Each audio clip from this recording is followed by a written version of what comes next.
After learning of what happened in Orlando, Florida over the weekend, members of Congress held a 15-hour filibuster pushing for a Senate vote on greater gun control. Good evening, everyone. Thanks for joining us tonight. We're hearing the terms watch list tossed around in the wake of the Orlando terror attack. The shooter, Omar Mateen, pledged allegiance to ISIS before opening fire and was investigated by federal authorities, put on a terror watch, and then removed. So how do you get placed on one of these watch lists, and what's the purpose? Valley News Team's Bradford Eric has our investigation.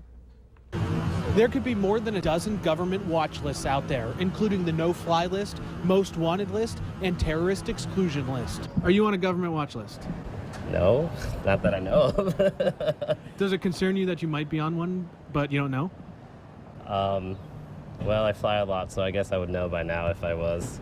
Sure. But, I mean, how am I supposed to know if I am? The government doesn't have to tell you that you're listed. If you're on the no-fly list, for example, you simply can't board your flight and that's it. No explanation required. For me, I don't really need to know. I'm not the person who's going out and chasing terrorists, so I'm not scared in my everyday life that they're going to come and attack me. I don't even know how do you find out if you're on one? How do you get on a watch list? The terrorist screening database includes things like the no-fly list and others. And according to the FBI, they have to factually prove you're a terrorist. Now, I realize we all have to buckle our seatbelt. Can't smoke when you're in public and all those things, and those are good. But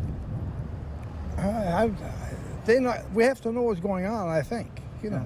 How do you get off a watch list? Again, the FBI reports that there is a redress procedure, a formal process to remove people.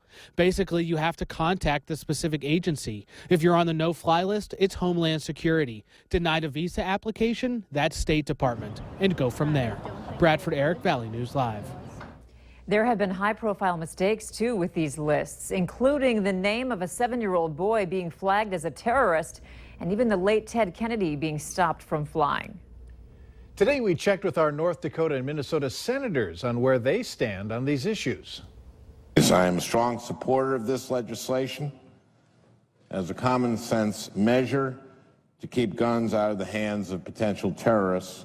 And more than 2,000 or 91% of them cleared a background check. And that's according to the Government Accountability Office. I'm a co-sponsor of Senator Feinstein's bill. Senator Heidi Heitkamp, a Democrat from North Dakota, said there are many cases of Americans appearing on the terror watch list incorrectly.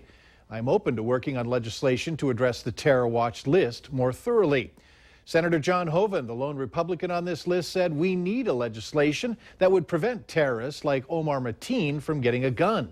We should do more to strengthen enforcement of background check laws. We have more comments from each of our senators online. Just visit us at valleynewslive.com and click on this story.